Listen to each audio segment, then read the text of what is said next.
Bonjour et bienvenue dans ce 12e podcast du Point Humain où je vais vous parler de pourquoi ça n'est pas plus difficile de faire de la prévention. Alors, je vous parle depuis quelque temps de prévention dans votre business grâce au collectif et j'ai beaucoup de retours de personnes qui me disent bah oui, mais c'est plus long, c'est plus dur. Comment faire cheminer quelqu'un sur un problème qu'il n'a pas encore conscientisé ou qui n'est pas forcément encore existant? Et là, je souris beaucoup intérieurement parce que en fait, ça montre vraiment un gros inconfort par rapport à ça. Donc c'est sûr que la prévention, ça fait pas parce que c'est pas vendeur. Donc les marketeurs vont pas vendre là-dessus puisque ça ne promet pas des résultats tout de suite. Et aujourd'hui, les marketeurs, ils essayent de vous vendre des choses, des rêves, le secret pour y arriver tout de suite. La prévention, mais je suis complètement d'accord, j'assume à 2000%, ça ne fait pas vendre tout de suite.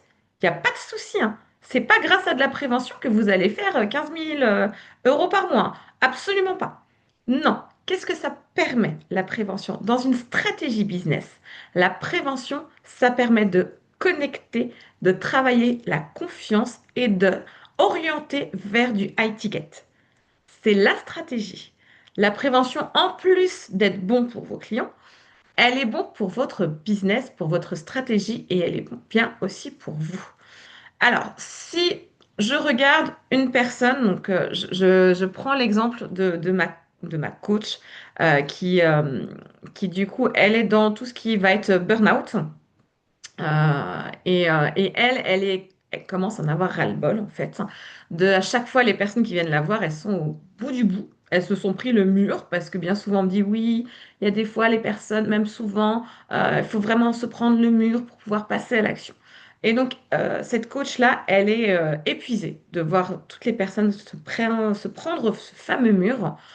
Et à chaque fois, c'est toujours la même chose qu'elle voit. Les personnes lui disent, ah, si je t'avais rencontré avant, j'en serais pas là aujourd'hui. Et ça la frustre parce que elle connaît tellement de choses qui pourraient permettre à des personnes de ne pas se prendre ce putain de mur. Mais au niveau marketing, c'est pas vendeur. C'est pas vendeur. Du coup, elle ne sait absolument pas, enfin, elle ne savait absolument pas comment faire pour se positionner par rapport à ça, et elle était extrêmement frustrée.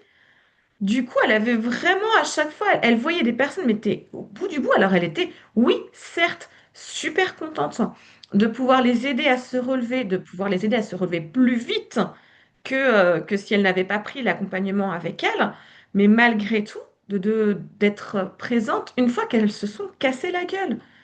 Ce qu'elle aimerait, elle, c'est aussi pouvoir empêcher à ces femmes de se casser la gueule parce qu'elle-même s'est cassée la gueule et elle sait à quel point ça fait souffrir. Alors, elle a envie de pouvoir aider les gens à se relever, mais si c'est possible, de ne pas, de ne pas les voir se casser la gueule. Du coup, on a pu discuter ensemble de tout ça et on a mis ensemble des ateliers. Alors, c'est un atelier par mois parce que toute la stratégie ne peut pas reposer que sur de la prévention. Du coup, elle fait un atelier par mois avec un thème précis à chaque fois, où du coup, l'atelier emmène à un autre atelier le mois suivant, qui emmène à un autre atelier le mois suivant. C'est là où du coup la stratégie collective devient super intéressante, hein, puisqu'il y a cet effet du coup d'éducation de la cible, de se rendre compte, ah ouais, c'est intéressant. Ouais, ok, d'accord. Alors, j'en suis peut-être pas là. Ok. Ah ouais, mais là, quand même, je commence à avoir beaucoup de signes qui font que j'en suis quand même pas loin. Du coup, ça permet de créer cette confiance et que la personne, quand ce sera le bon moment, elle ne mettra pas 106 ans à prendre sa décision. La décision, elle se prendra très facilement puisqu'elle vous connaîtra déjà. Et que du coup, une fois que ce sera le bon moment pour elle, c'est avec vous qu'elle passera à l'action parce que ce sera grâce à vous qu'elle aura eu le déclic. Et ce ne sera pas parce qu'elle se sera cassée la gueule et qu'elle cherchera une solution. Parce que quand on s'est vraiment cassé la gueule, moi je me suis cassé la gueule. Et ben pour passer à l'action après, euh, j'ai pris sur moi, je suis passée à l'action, mais il m'était impossible d'investir dans du high ticket. de mettre 1 500 euros, de mettre 2 000 euros, de mettre... Mais même 500 euros, c'était même pas possible pour moi, tellement je m'étais cassé la gueule. Et tellement j'avais perdu confiance. Puisque j'avais déjà pris un coaching et une formation à 2 000 balles. Sauf que du coup, ça n'était pas adapté pour moi. Euh, et au final, ça m'a fait mais procrastiner, ça m'a fait me casser la gueule. J'ai fait tout ce qu'on m'avait dit de faire. On m'a dit, bah oui, mais du coup, il faut du temps, ça va mettre encore plus, continue, continue. J'ai continué, mais je me suis mais rétamée, hein. Rétamée, hein. J'ai mis 3 semaines vraiment où je n'ai mais strictement rien fait. Si tu fais rien, il n'y a pas d'argent qui rentre. Du coup, j'ai vraiment, mais j'étais tellement frustrée, pas bien, que j'ai repris sur moi. J'ai continué, mais j'étais incapable d'investir encore de l'argent là-dessus. Donc aujourd'hui, vous pensez sincèrement que parce que vous avez une bonne idée, parce que vous êtes là, une fois que les gens se sont cassés la gueule, que vous êtes là pour les accompagner, qu'ils sont en capacité de passer à l'action avec vous.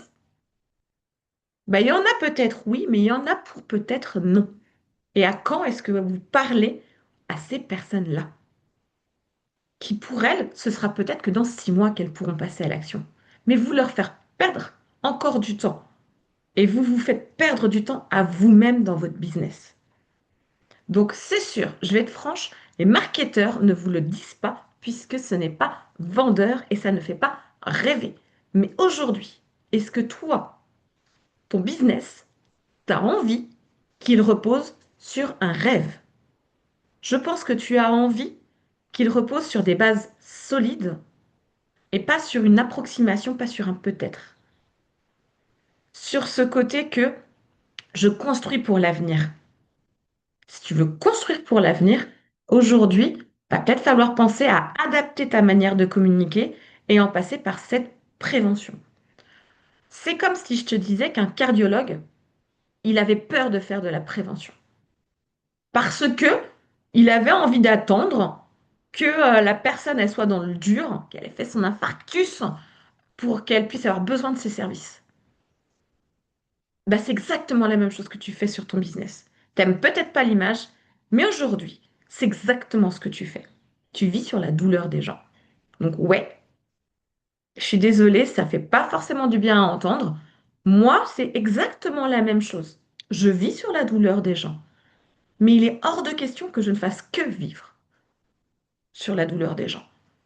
Moi, je veux aussi pouvoir leur permettre d'agir avant qu'ils se cassent la gueule, avant qu'ils aient mal, pour justement leur éviter de vivre ce que moi j'ai pu vivre. Et quand tu parles de ça, quand tu dis dans ton pitch de présentation, dans ton message, que tu veux justement éviter aux personnes de traverser ce qu'ils ont traversé, eh bien alors adresse-toi à eux avant qu'ils se cassent la gueule. Donc voilà pour cet épisode-là qui se veut un peu aussi coup de gueule. Il n'y a aucun problème, je l'assume à 2000%. Parce que, à mon humble avis, c'est des choses que il va être grand temps qu'on pense et aux personnes qu'on accompagne et à nos prospects, mais aussi stratégiquement à notre business. Si tu attends que les gens ils ont mal, eh ben je suis désolée, mais c'est fragile. C'est fragile pour ton business. Alors peut-être qu'il va falloir apprendre à parler aux gens et à les aider à passer à l'action avant qu'ils aient mal, avant qu'ils aient trop mal. Parce qu'il y a des gens qui n'ont pas du tout envie de devenir ta cible. Il y a des gens qu'il faut qu'ils se rendent compte qu'ils sont ta cible. Et il y a des gens qui sont ta cible, mais qui ne sont pas encore capables de passer à l'action. À partir de quand tu leur parles à ces trois types de personnes? Parce que toi, tu penses que à parler à ceux qui sont déjà pleinement conscients de leurs problèmes et qui veulent passer à l'action. Donc au final, tu parles pas à grand monde. Donc, voilà pour aujourd'hui. La semaine prochaine, on va changer un peu d'énergie. Où là, je t'ai parlé énormément de stratégie. Donc, du coup, la semaine prochaine, on va parler animation. Parce que la stratégie, c'est à peu près 90% du taf. Et l'animation, 10%. Mais si tu foires tes 10% d'animation, au final, les 90% que tu as passé, eh ben, ça t'a pas servi à grand-chose. Parce que l'animation, c'est un temps super important. On en parle la semaine prochaine. Allez, belle journée!